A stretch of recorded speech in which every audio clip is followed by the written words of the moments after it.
Business on Purpose podcast. The proverb goes something like this: better is a handful of quietness than 2 handfuls of toil and striving after wind. You know, sometimes it's just good to have wisdom come into your ears, come into your mind, to be able to hear it. Hey, it's Scott Beebe with the Business on Purpose podcast. Our aim is to liberate you from the chaos of working your business. Part of the way that we do that is not necessarily through strategy, but really trying to look at a basis of principle and wisdom. I want to be surrounded by wisdom. At the time of this recording, I'm 43 years old. And something that I want almost more than anything else in life right now is wisdom, because of the level of decision making that I'm having to make, that I've been invited to make, not only as my role as a husband, but as a dad, as a business owner, as a friend. I'm realizing that wisdom is a much more powerful tool than strategy. Strategy is great. Strategy can help you when the wind shifts. But the reality is wisdom helps you and walks with you in whatever scenario, whatever situation that you're walking in. In fact, there's another wisdom saying, it's a proverb that says, even a fool who keeps his mouth shut is considered wise. Now, we're in a culture right now, 2018, again, the time of this recording, where loudness, noise, decibel levels, when those things increase, those are the things that give you attention.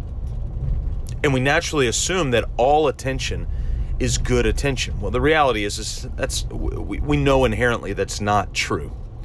We know inherently that attention can be good and attention can be bad. There are ways that we can steward that attention. But here's the bottom line for you as a heroic small business owner.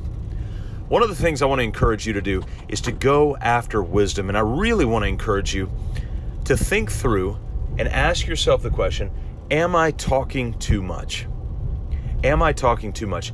Better is a handful of quiet than 2 handfuls of toil and chasing after the wind. Even a fool who keeps his mouth shut is considered wise. So what would it look like for you to walk in to your business today with the customers that you're going to interface with, the team members that you're going to work with, the vendors that you're going to have communication with, whatever that might look like, for you to walk in today and be slow to speak and quick to listen? To be slow to speak and quick to listen. That's a wisdom opportunity for you today. And I think you might be wowed with what you see and hear. What I found is the moments that I do have the discipline to be slow to speak and quick to listen, which I don't always, by the way, but the moments that I do, I end up learning and seeing things that I haven't learned and seen before. There are a couple of guys right now that are out on kind of a bucket list adventure, a couple of brothers. And one of the things that I mentioned to them before they get out is I committed to pray over them while they were gone, because it's going to be a very isolated trip in what they're doing. They're going to be out in the woods alone, and should be very interesting.